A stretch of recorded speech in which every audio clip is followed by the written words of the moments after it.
నిజ నిర్ధారణకు అంతిమ నిర్ణయం DNA టెస్ట్.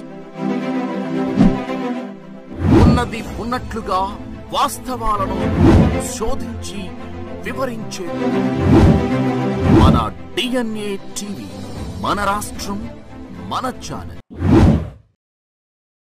ముఖ్యమంత్రి జగన్ గారు మాట్లాడుతూ ఈరోజు కూడా నా దృష్టికి వచ్చింది. 33,000 మంది ఆడపిల్లలు వైసీపీ వాలంటీర్ల వల్లే అదృశ్యం అయిపోయారని నేను అన్నానంటే వారికి వివరణ ఇస్తున్నాను.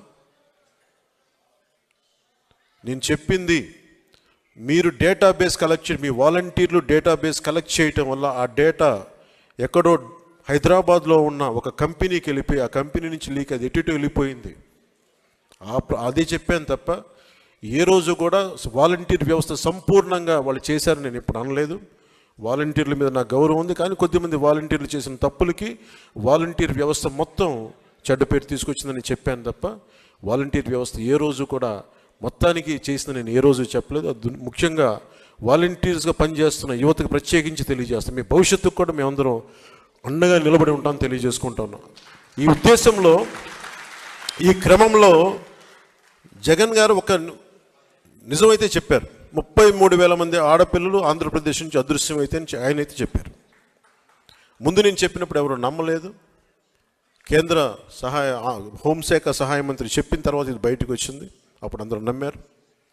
ఈ రోజుకి ఒక ప్రెస్ మీట్ పెట్టని వ్యక్తి నన్ను కానీ నాయకులు తెలుగుదేశం పార్టీ జాతీయ అధ్యక్షులు ఆయన తిట్టడం తప్ప మా ఇద్దరిని తిట్టడం తప్ప అతనికి వేరే పని లేదు.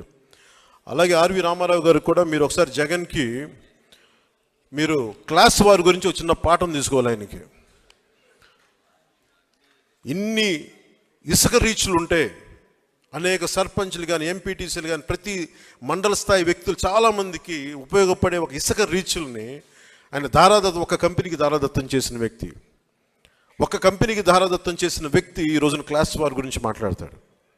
ఎంటైర్ మైనింగ్ని కొద్దిమందికి అసలు దాదాపు ఈ పుస్తకంలో చెప్పిన 2,600 కోట్ల ఎంతో పైచిలకు అన్యాయం జరిగింది, ట్యాక్స్ రూపంలో రావాల్సింది కేవలం కొద్ది కంపెనీలకి కలెక్షన్ కంపెనీలు కట్టుబెట్టారని చెప్పిన ఇది కూడా ఉదహరించారు మన సురేష్ కుమార్ గారు.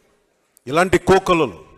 సో క్లాస్ వార్ గురించి ముఖ్యమంత్రి జగన్కి చాలా బలమైన పాఠం భవిష్యత్తులో తీసుకుంటాం. జగన్ మర్చిపోకు.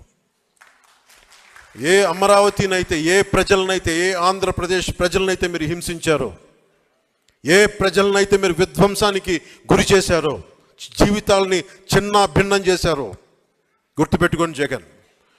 భవిష్యత్తుని మేము మిమ్మల్ని కాలర్ రాస్తాం, గుర్తుపెట్టుకోండి. జై జనసేన, జై హింద్.